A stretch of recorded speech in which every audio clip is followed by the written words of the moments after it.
It's been a long winter in the northeastern United States, so when last week's nor'easter began to take shape, it was the last thing New Englanders wanted to hear. This is going to be a blizzard across the area. The combination of heavy snow and strong winds, 18 to 24 inches. We did bump up our snowfall forecast for much of Rhode Island. The computer models locked in. The forecast became clear. This wasn't just another storm. It was going to be significant. States of emergency are in effect in both Rhode Island and Massachusetts. Travel bans are in place too. And then it delivered. The worst of the storm is happening as we speak, with snow falling at rates of 2 to 3 inches an hour. For most people, it was a storm measured in inches and feet. Damage, power outages. But for others, it was a historic storm. In parts of New England, more snow fell in 24 hours than the entire winter of last year. Providence, Rhode Island received over 3 feet of snow, topping the historic blizzard of '78. Some parts of the region experienced wind gusts over 80 miles per hour. New York City issued a blizzard warning for the first time in almost 10 years, with driving bans in effect across the city. Massachusetts issued driving bans as well. State police rescued over 500 drivers whose vehicles couldn't navigate the deep snowfall. For many people holed up at home, it was a cozy day, at home binging their favorite shows. Others were not so lucky, with over 260,000 homes losing power across Massachusetts and Rhode Island. When intense weather hits, it can often feel like everyone is reacting in real time. But for the forecasters who saw it days out, who watched the numbers climb run after run, and who worked to get the message right, there's more to the story.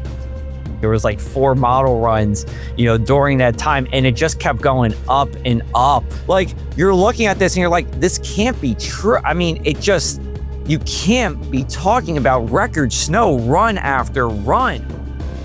This week, we're going off the radar to dissect last week's winter storm with Joe Martucci and Chris Gloninger, 2 meteorologists who forecasted it, lived it, and are digging through the aftermath to better understand the next storm. I think we have the resources, the manpower, but I think it's important to know that we need to take steps and use this as an example that we need to be more resilient. Our communities need to be more resilient in the face of more extreme weather. I'm meteorologist Emily Gracey, and you're listening to Off the Radar, a production of the National Weather Desk. On the show, we dig into topics about weather, climate, the ocean, space, and much more. Our goal is to help you better understand the weather and to love it as much as we do. Hi, everyone. Emily Gracey here, your host of Off the Radar. Before we dive in, I want to introduce the 2 meteorologists joining me today.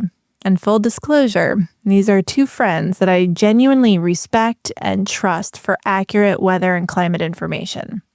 Joe Martucci is the founder of Cup of Joe Weather. Joe's a certified broadcast meteorologist, and he's also a certified digital meteorologist. He was actually the very first certified digital meteorologist. Joe is the go-to for all things weather in New Jersey. He's from there, he got his meteorology degree at Rutgers, and he lives there now. He's deeply connected to the state, to the community, and so when it comes to coastal storms like this one, he really obsesses over getting the forecast right. Also joining us today is Chris Gloninger. Chris is a certified broadcast meteorologist as well, and he's also a certified consulting meteorologist with nearly 2 decades of experience on air and TV markets across the country.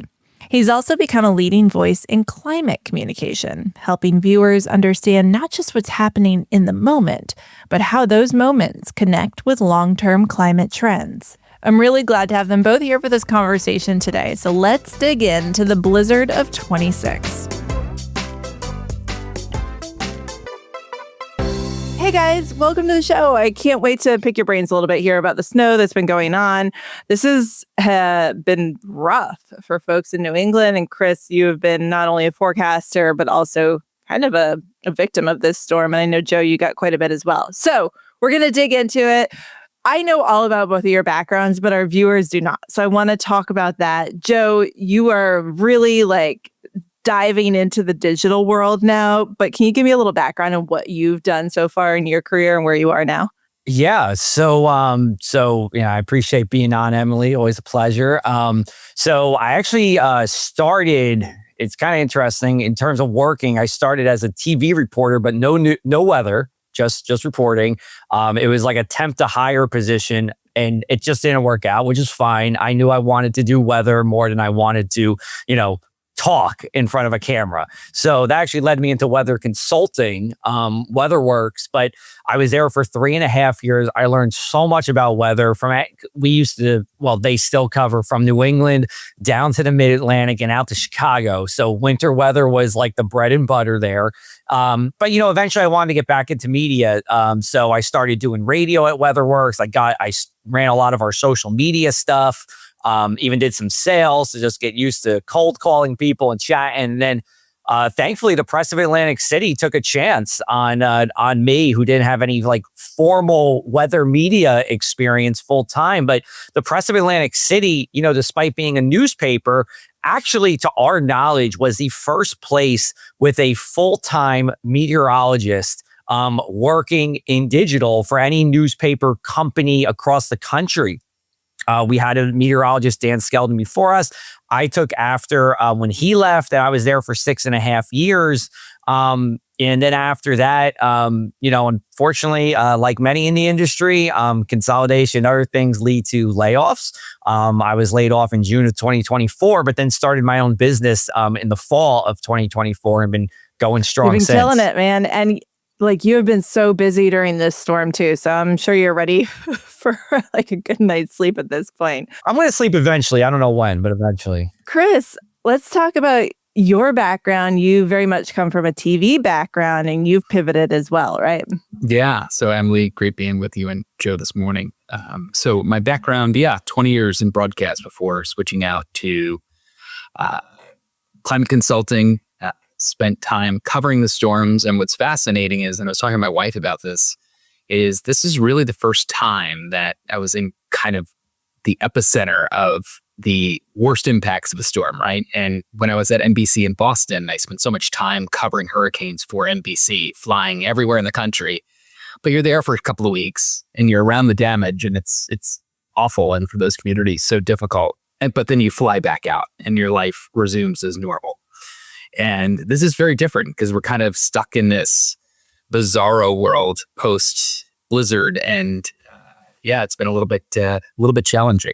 But we see lights on behind you. This is good. There's been some developments as we're recording this. This is going to come out several days later, but it's definitely been rough. You guys have been without power for quite a while, right? 60 hours without power. As of this recording, there's still more than 100,000 residents without power across the Cape, and it's been challenging. It's a retirement community. What's interesting is, as the retired population either move on or go to Florida, we're left with an aging in place population. And it's been really challenging the last couple of nights where temperatures have dropped inside people's homes down to the low 40s. So it's been pretty heartbreaking. And it's difficult because it really hasn't been making national headlines as the storm moved out. And we're kind of in this world where people really don't know what's going on if you don't have power right now. Yeah, I want to dig into that and like comparisons to hurricanes in a little bit, but I want to go back to the beginning of the storm too, and kind of the evolution of this forecast, which Joe, you were on from the get-go. So take me through the process of when you first started like looking and seeing, like something's going to happen and this is going to be influential and we need to start talking about it.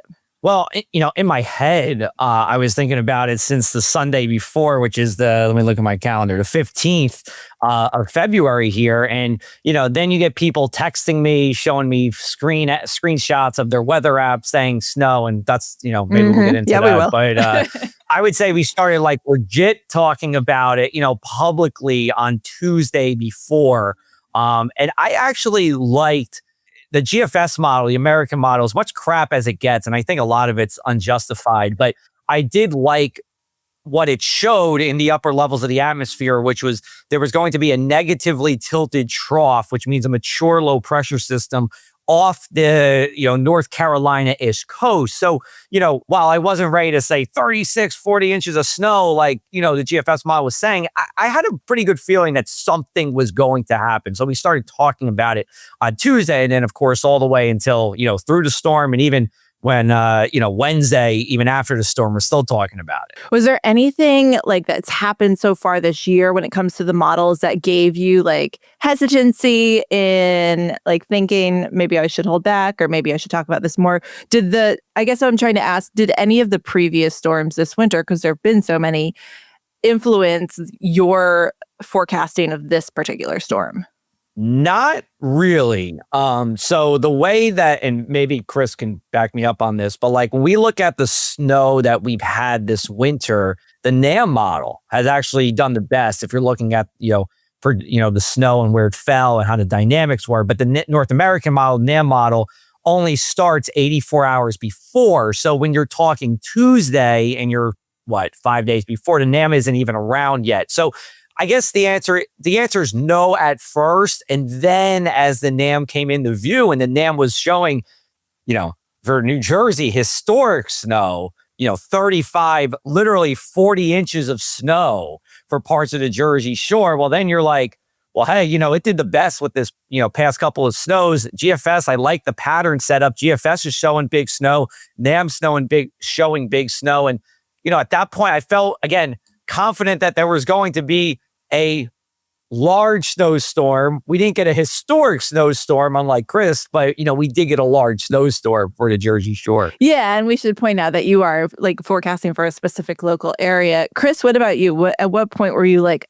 we need to really prepare for this? When it was that Tom Petty don't back down moment when the GFS just kept on going, and you're like, well, maybe we should buy in on this. And it was interesting. I still do a little bit of freelance, but actually in print, not in TV anymore. But I did an interview with a former friend and colleague that I went to college with, who is like the leading expert on atmospheric rivers, Dr.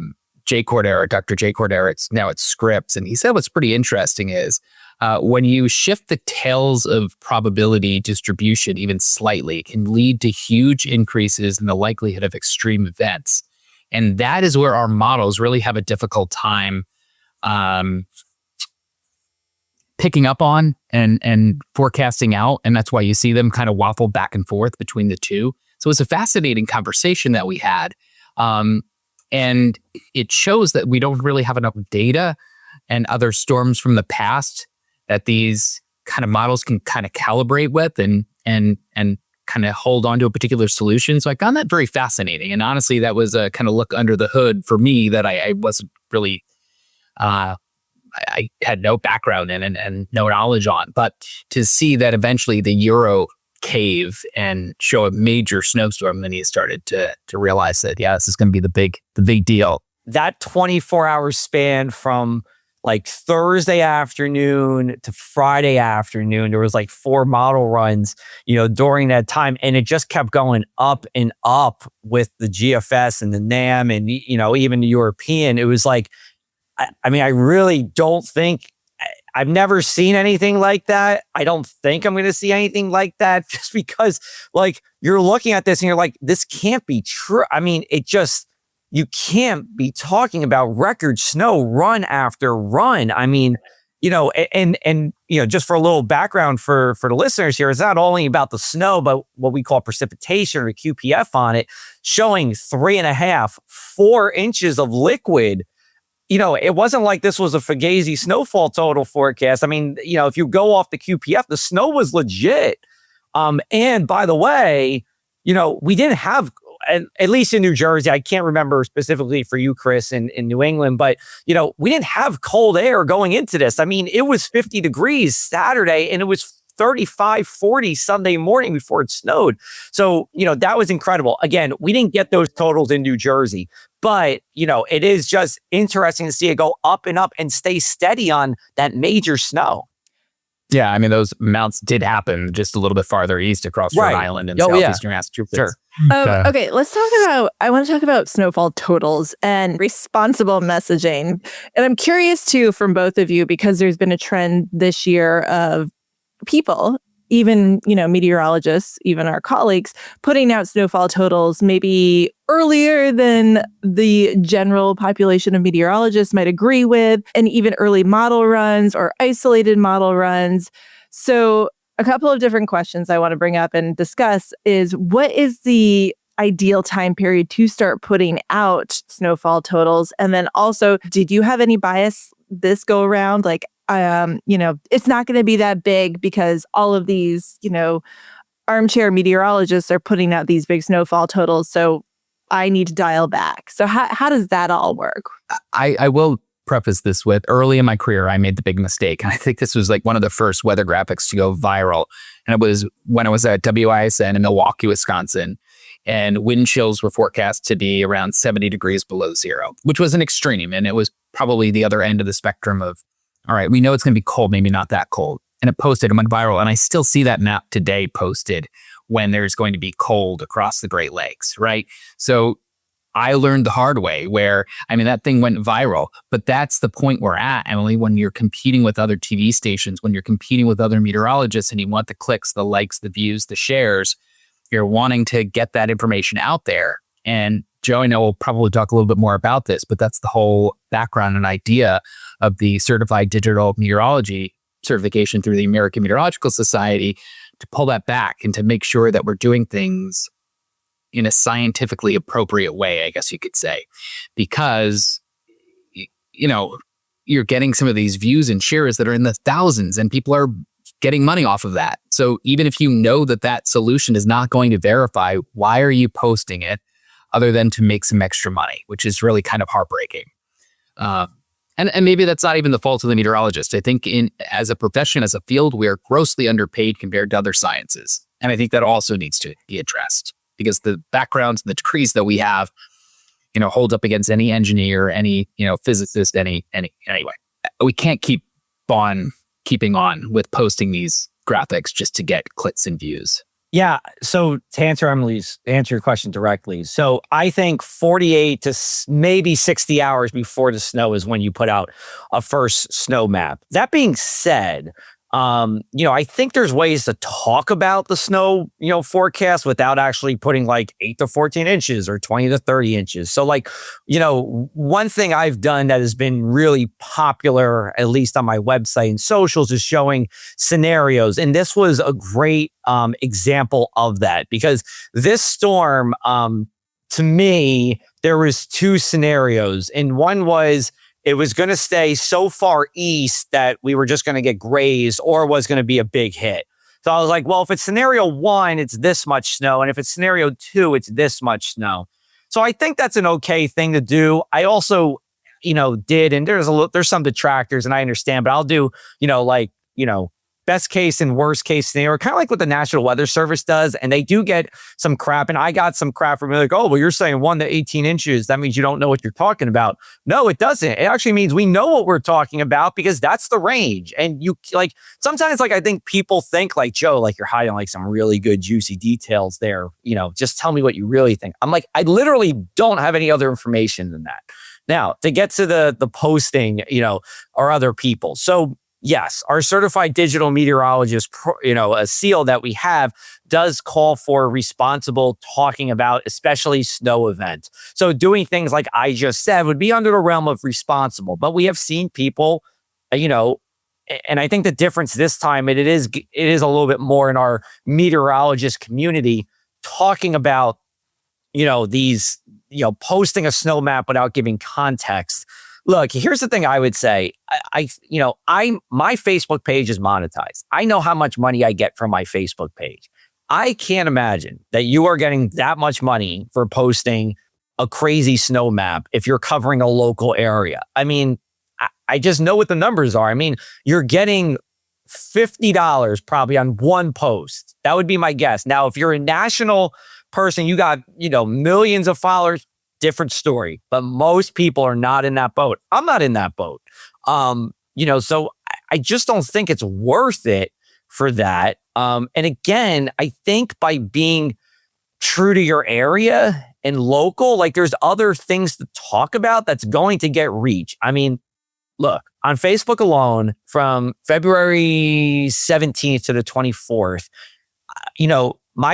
our socials earned 2 million impressions during that week-long period, all right? That wasn't all because I was posting, snow maps on Tuesday for what was happening 5 days out. So there's ways to talk about things without necessarily posting that.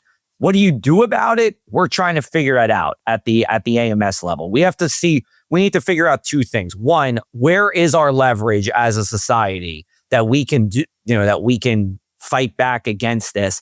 And two, how can we also promote the good voices within the community that are talking about those things as well? It almost reminds me of hurricane forecasting where like people are focused on the wrong thing, right? Like they're focused on the snowfall totals and those get clicks and they get attention and everybody wants to fight to get that information out. It's kind of like hurricanes when it comes to categories, when in fact, like at the end of the day, does that matter that much? Or does all these other little nuanced things matter a lot more? Like what type of snow is it? How, are we going to lose power? What's the wind going to be like? Like the things that actually matter at the end of the day when it comes to how we're being impacted.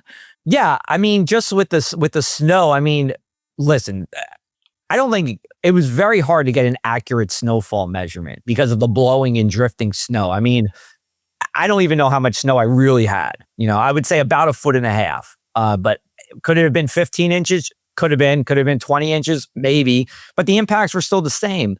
With the hurricanes thing, and I know you were just bringing that up as an example, but the thing with the hurricane is that we as a meteorologist, group, we kind of have to take a little bit of the blame for that because we decided that wind speed was how we're going to determine the category of hurricanes. So that's kind of what we're chained to on that one. I wish we could see that change, and we maybe can. I know. I wouldn't be surprised if it did down the road. Yeah, and this comes into like naming winter storms. But I'll let you go back to the conversation, Emily, because I got a lot of thoughts after this story. I tend to agree with everything that Joe said, but I think that there are local meteorologists who amass these national audiences because they post outside of their area, because you're expecting a snowstorm in Georgia. And those do get millions of impressions. But it's the same thing, Emily, to your point of posting, hurricane tracks. And when you have the 360-hour GFS American model showing a landfall in Florida, that's going to get people stirred up. That's going to get shares. It's going to get clicks, but it's irresponsible posting that. So we need to kind of rein that in. But I think also important after an event, so it impacts probabilistic approach that Joe mentioned. I think those are all really important tools. But after an event, a postmortem, even if it's uncomfortable for you to say, what went wrong with this forecast? Because that just builds trust in our community. Like if you bombed that forecast, why did it happen that way? And I think that that's just as important as nailing a forecast is being open and honest. For sure. And you know what I saw a couple people do, which also I think builds trust and reminds people that meteorologists are experts in this field and it's not just anybody can look at a model, is I saw a couple people doing almost like weather education. Like, this is how a nor'easter forms. Here are the types of nor'easters. So I'm wondering if one of you wants to touch upon that, like the kind of dissecting what kind of storm this actually was and how it did form and how it did get so strong. I was actually corrected during my interview with my former classmate who said, you can't say, this is like a winter hurricane because it's a cold core versus a warm core. He says, actually, the storm had a warm core because it was a Shapiro-Kaiser cyclone. I said, okay, well, see, I mean, when you're not, maybe up on everything and you're trying to communicate to an audience that aren't fellow meteorologists, it's a little bit more nuanced to that. And I heard so many meteorologists in the Boston TV market making the same mistake, saying, all right, this is a cold core extratropical cyclone, even though it has a barometric pressure like a hurricane, even though it has an eye like a hurricane, winds like a hurricane. But I thought that was kind of a funny moment where I was like, oh, well, I guess when it included, that warmer center, ended up being a warm core system in the end. But obviously it had frontal features still, which hurricanes don't. We say here at the shore, I have to give a shout out to my weather dad, Jim Eberwine, for this one. We have a 12-month hurricane season because of the tidal flooding that happens from nor'easters. But in terms of answering your question, I mean, we did a video, Emily, on Friday about how to properly measure snow. That was one video we did.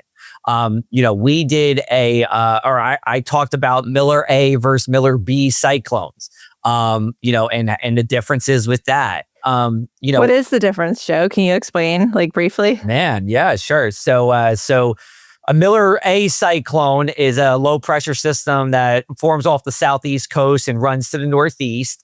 A Miller B cyclone would come from the Great Lakes area, kind of dissipate a little bit or transfer its energy over the Appalachian Mountains and then reform as a coastal storm off the Delmarva Peninsula or Virginia coast, somewhere along that area, and then move to the northeast. And typically we see our biggest snows with a Miller A, although Miller Bs can also surprise as well, depending on where you are.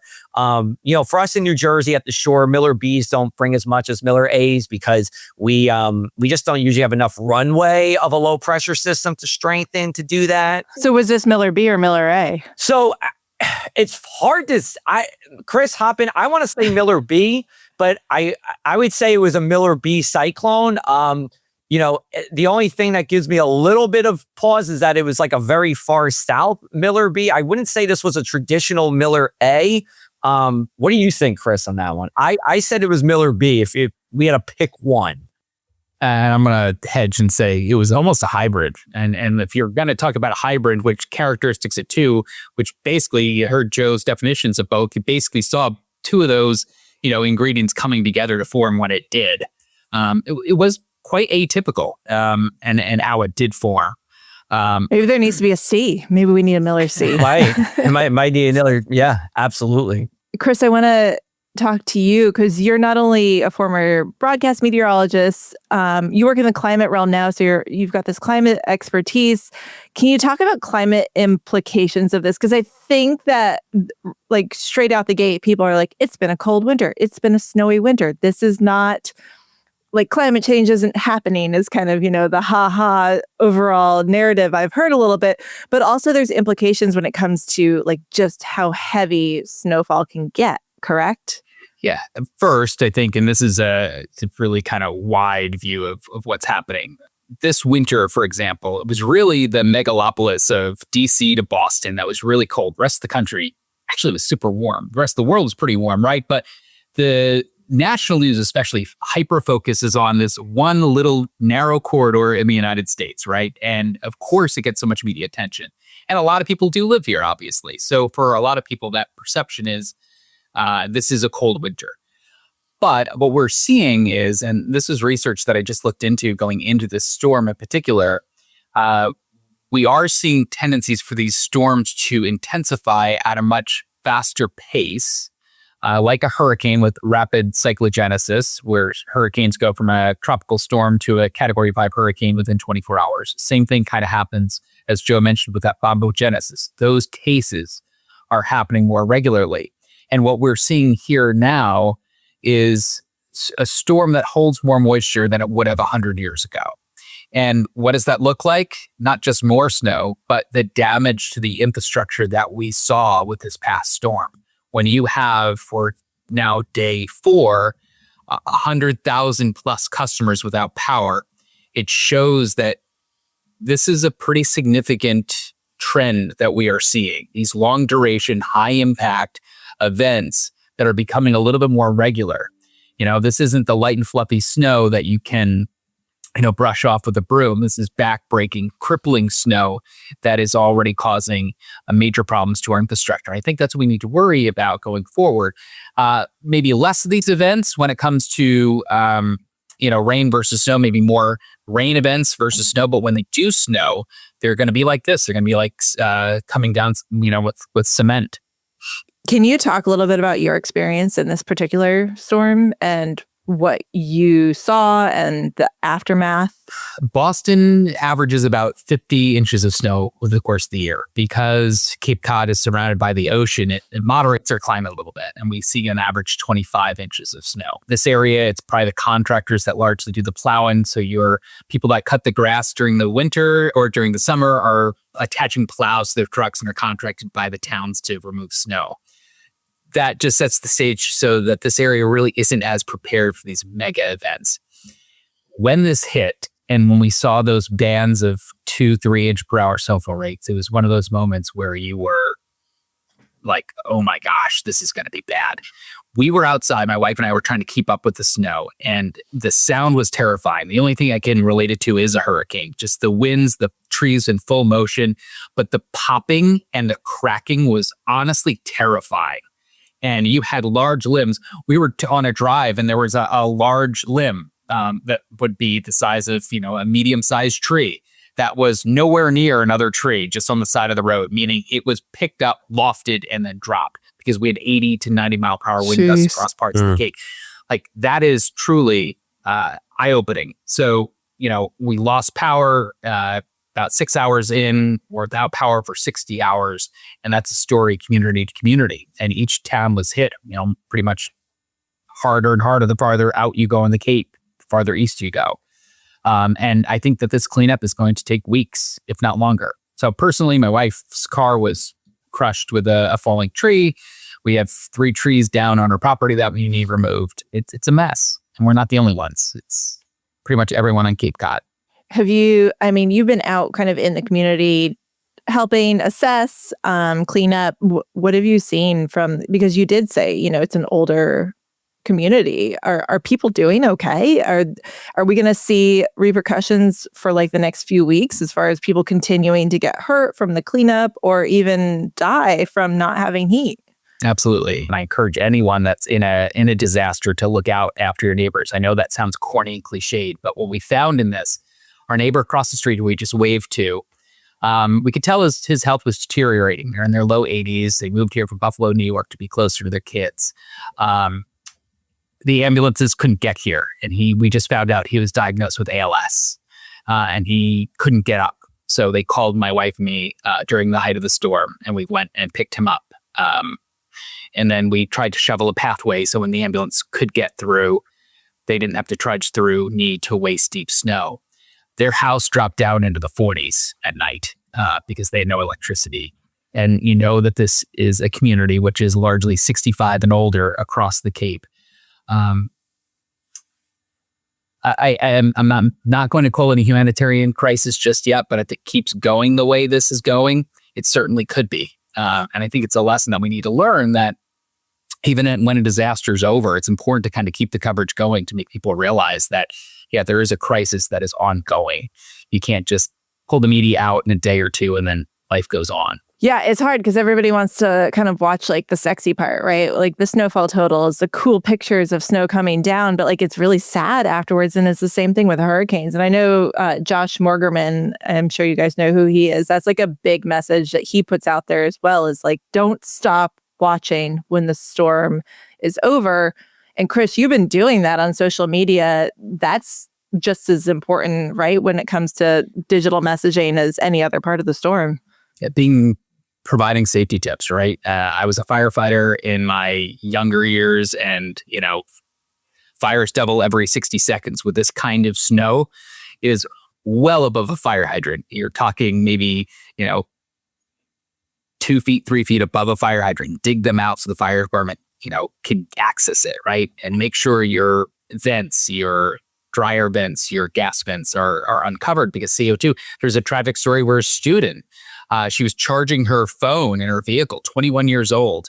And I guess her back end was plowed in and her exhaust was covered up by snow, and she died of carbon monoxide poisoning. So it's important as our job too, right? We're communicators, but to communicate that risk so people can stay safe, not just during the storm, but after the storm too.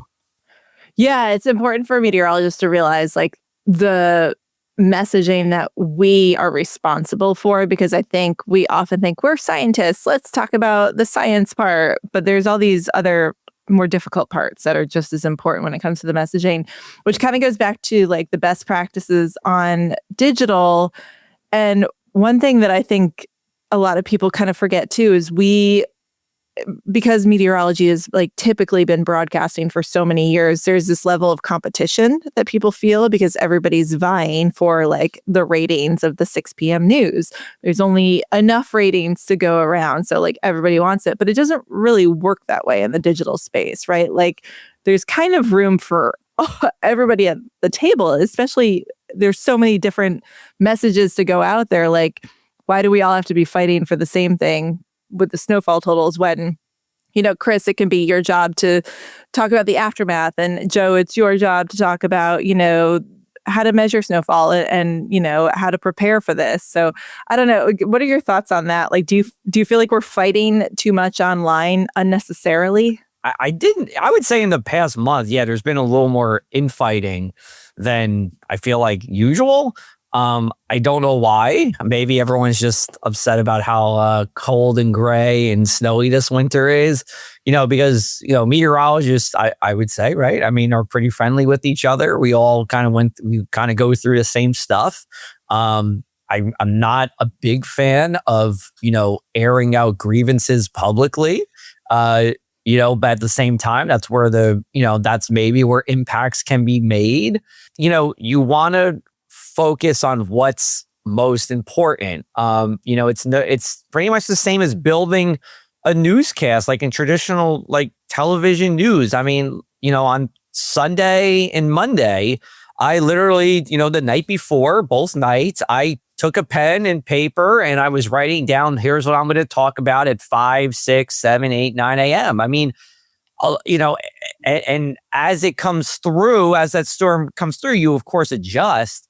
People still want local information. They just want it differently. And that just means social, vertical video, but there is still a place for, your horizontal 4-minute forecast. I mean, just by looking at the numbers, I mean, I was doing 5-6 minute videos on the forecast for the storm. The numbers were very good. Television's still there, radio's still there, but, the internet is where people can compete the most easily because there's a low barrier to entry. And that's where most people are at the same time. I think we're at a point, though, too, where there's stuff that's outside of our control. So, for example, there's this Twitter account, I think it's Boston Weather Maps, that will post every Boston weather station snowfall forecast, making it seem like we're not in agreement, like these are big changes. But if you look and pull back the layers, like one station saying 6 to 12, another showing maybe 8 to 14. But at the end of the day, these are pretty much the exact same forecast. But the public perception is, the takeaway is, they can't get on the same page. It's ridiculous. This station saying this, that station saying that. But really, the forecasts are pretty much in line. The heaviest snow axis, same area. Maybe the ranges are a little bit different. So that's something I fear that we will never, ever, ever be able to do anything about. And also, it was funny when we were at the AMS conference and we had the big snowstorm. We had another one that was coming in, or the possibility of another snowstorm coming in after the conference. And I had a doctor's appointment and they called and said, we're going to need to cancel your appointment. By that point, the storm already changed. It was going to be going out to sea. But they were still remembering that initial forecast that was warning about the potential of a storm. So how did you respond? That's what I want to know. Did you tell them what was what? I did. I actually did. I said, you know what? I think I'm going to keep my doctor's appointment the way it is, and I think we'll be fine Monday morning. And it was fine. But like that, right? Like, I don't blame people. I mean, people, I think, tend to maybe have the memory of a goldfish, but at the same point, they also remember maybe the first forecast that's out there. And if it changes between now and the event, like, what did we do wrong? So how do we, and this is, just not a question necessarily for us, but how do we get over that, right? What do we do? I got a question for you guys, because this actually happened to me yesterday. So at what point, if someone's talking, like, random person, like in my case, I was at the car wash, but let's say you're out somewhere and someone starts to talk to you about the weather. At what point do you say that you're a meteorologist? I generally don't. Okay. I don't like to engage. That's my personality, though. Is I don't want to talk to anybody about it, because if they're already spouting off about it, then I'm already in a place that like I don't want to discuss with this person, but this is why I left broadcast meteorology. This is why I don't do TV anymore, because I was not game for that. You guys might be in a different place than me, though. Chris, Whenever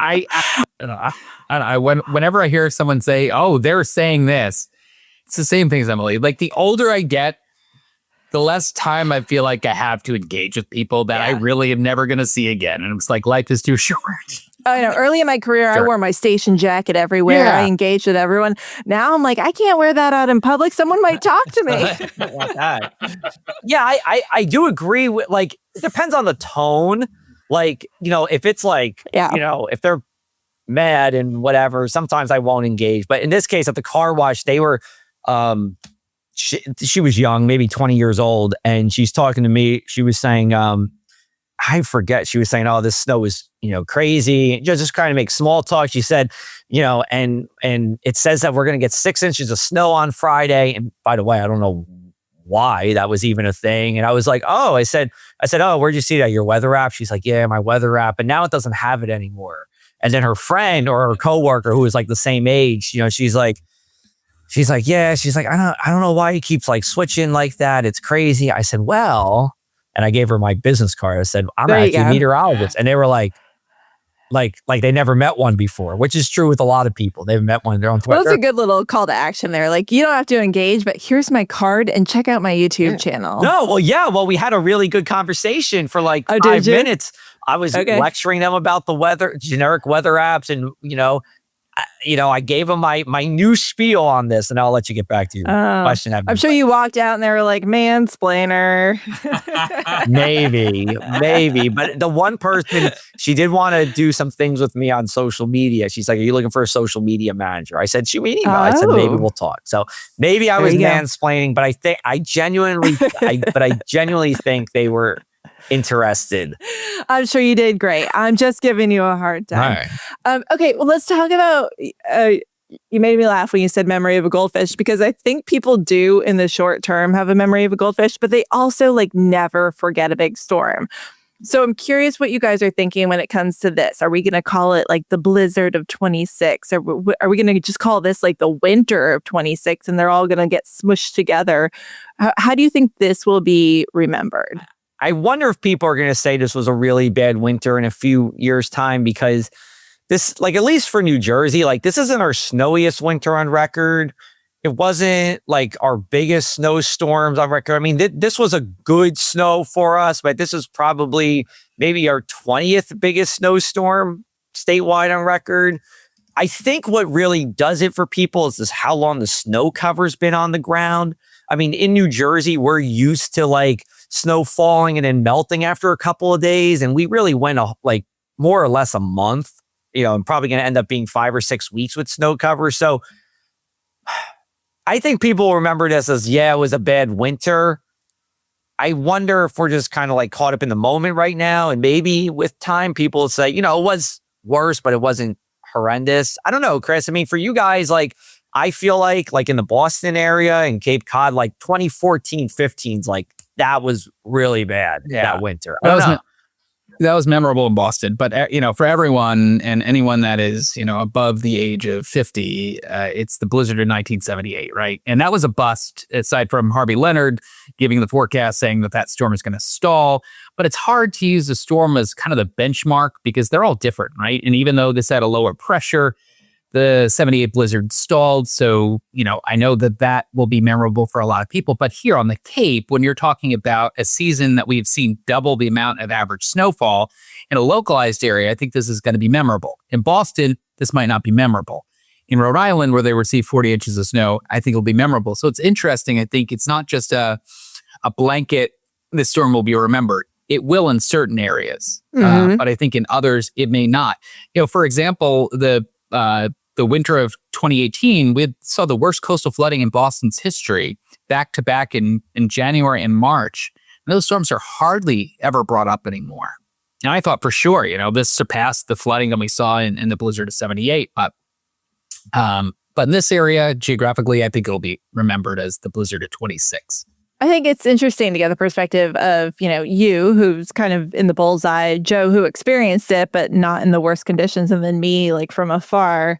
Because in my opinion, I think it's like people remember, if they're not directly impacted, like images or moments from storms. And we're seeing all of these images from like Plymouth, Massachusetts and Providence, Rhode Island of just so much snow. So like how much snow is on the ground? Because there already was some snow on the ground, right? We had probably down about 8 inches, and then we had another 22 inches on top of that. I mean, there's an absurd amount of snow. I mean, It's dangerous going up the intersections where you're like pulling out. And already there's a car flying down the road, and you're like, whoa. Oh my God. So, yeah, I mean, you can't see. The mounds of snow are, probably multiple stories high. Like I remember we called it Snowmageddon in Maryland in like 2008 to 2010. But I haven't heard any like terms thrown around like that yet. But also something that I remember from that time is just where it was going, like where they were removing the snow and putting it to, like they were pulling it out of M&T Bank Stadium where the Ravens play and like dumping it in the harbor. Do they do that in Boston too? They got slapped on the wrist for doing that. And I think that What's the problem with that, climate scientists? Tell me what's wrong with that. Unfortunately, it's not just snow that ends up going in the bodies of water. There's a lot of, obviously, road salt that is, the pre-treatment, all of that is ending up. But with the runoff, isn't it kind of ending up there anyway? Yeah, and not to the extent of, dumping truckloads of it, right? It's filtered through natural processes as it goes into the ground or through the natural pathways. There are natural filters, typically. You're not dealing with that heavy concentration of pollution going into Boston Harbor, for example. If Baltimore Harbor wants to stay swimmable, they got to stop doing that. They do.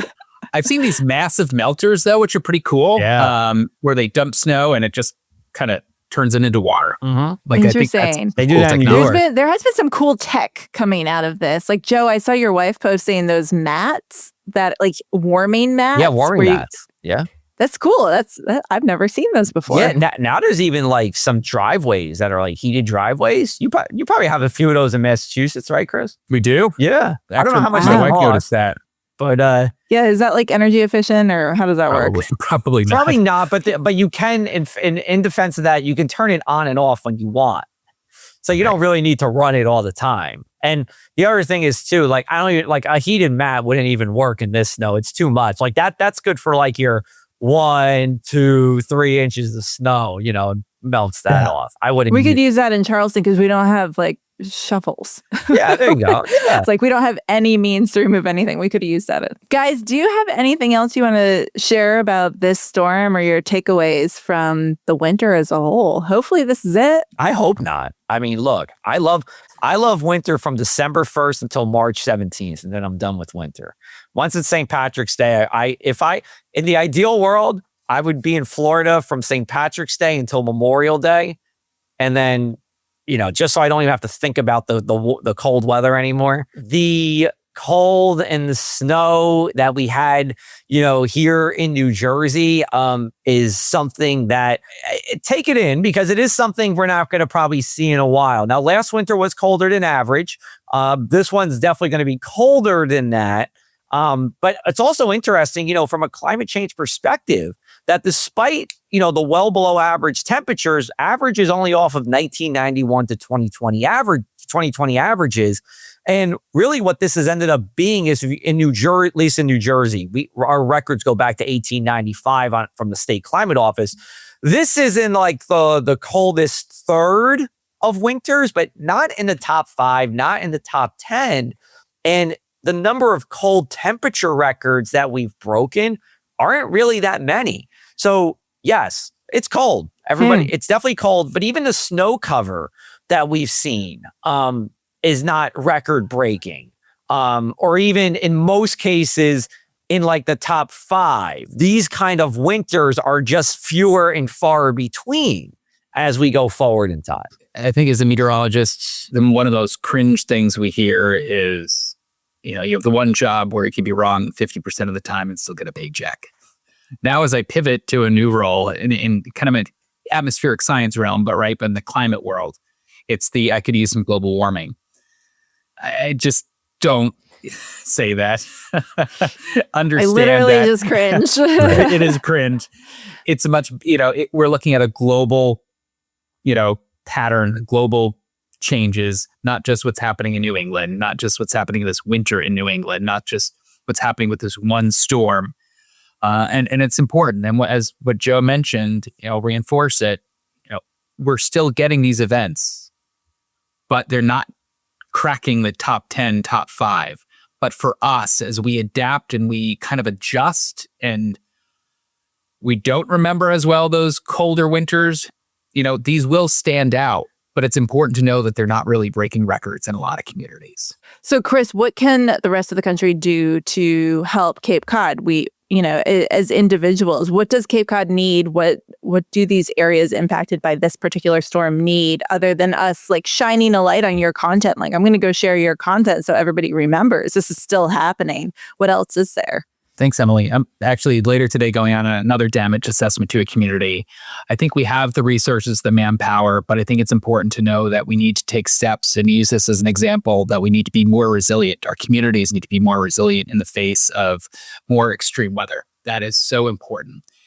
It's really, you get emotional when you see these utility line workers from New Brunswick, from Quebec. I mean, these men and women are out there 24 hours a day, the unsung heroes of these events. And it is inspiring when there's so much darkness in the world and things feel like times are turbulent. When you see everyone coming together, it is inspirational. When you see snowplow crews coming in from Vermont, New Brunswick bringing in utility workers, it really is cool. It's neat seeing it in action, and it's neat seeing people come together.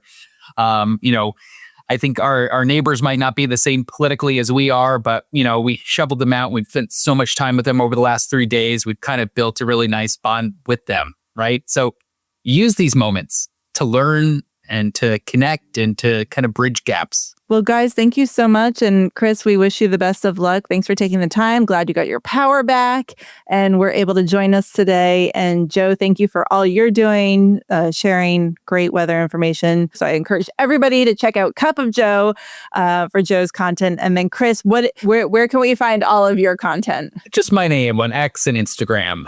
And thank you, Emily, for having us on. Yes, thanks, Emily. It's fun to just bring on friends and we get to catch up and talk about weather. So good to see you both. Off the Radar is a production of the National Weather Desk. Make sure you're following the show on Apple Podcasts, Spotify, or wherever you listen to podcasts. New episodes published every Tuesday. Thank you to Joe Martucci and Chris Gloninger for joining me today. Thanks to the National Weather Desk and Sinclair Broadcast Group for their ongoing support of the podcast, and to Brian Petras for his help with today's episode. I'm meteorologist Emily Gracey. Make it a great day.